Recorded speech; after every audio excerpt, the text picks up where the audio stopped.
Hey everyone, welcome back to my channel. As if we didn't know that Captain Marvel 2, or The Marvels is what it's going to be called, would be an absolute disaster of a movie directed by Nia Dacosta, including characters like Kamala Khan, who is getting her own show with the showrunner of Bishop K. Ali, who wrote the worst Loki episode of the season. So this is Marvel's moment to destroy the American way with Captain America, just like DC just did with changing Superman's motto. We're going to take a look at this and break it down for you. So don't forget to smash the like button, subscribe to the channel if you haven't already, share this one out, and let's take a look. I could not have scripted this better. The opening quote on the inverse article is this: "I like to call myself Marvel trash." Well, after Captain Marvel 2 comes out, a few more people might be saying that. Now this is just her third film. She did Little Woods, Candyman, and now The Marvels. So here's the inverse article, where they're having a conversation. So I think a lot about superheroes and pain, especially with Batman. I'm a little obsessed because I'm always like, you're a billionaire. Now I know you can't replace parents, but sir, let's process and get them therapy here.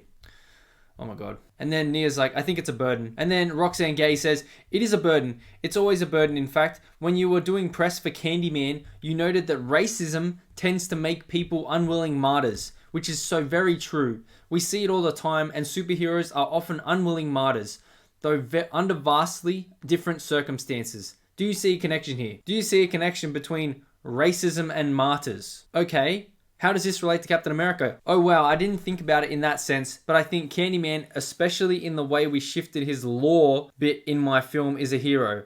They changed the lore. Something I like to say a bit flippantly about Captain America is that the snap is all his fault because he was trying to do his best, trying to do the right thing.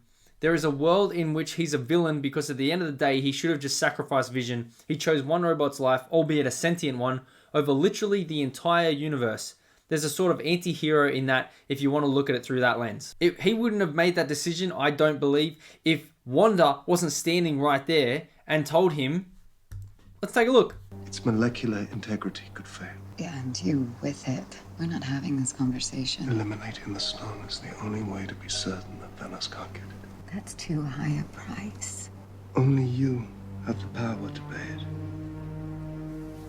We don't trade lives, Vision. So Wanda saying to Vision it's too high a price, and the way she was emotionally connected to him in that moment. Steve, Captain America, that 100% influenced his decision, because if Wanda said, okay, it's all right, we're gonna sacrifice you, it's okay, I don't have any connection to you, yeah, it's fine, then I bet his decision wouldn't have been, we're gonna take you to Wakanda and fix you up. That's ridiculous. It wasn't just Captain America there. How many other people in the room? There was 2 women in that room. There was Wanda and Black Widow, just to go over what happened with Superman, because they did reference Batman in that, and Superman just had his motto changed. DC Comics announced a new motto for the 83-year-old superhero character, Truth, Justice, and a Better Tomorrow. The change tweaks his long-running catchphrase, Truth, Justice, and the American Way. So we had that from DC, and now we want to have Nia Dacosta, who's directing Captain Marvel 2, The Marvels, who wants to say it was Captain America's fault for the snap, because he took Vision. Hang on, Vision's his own person, isn't he?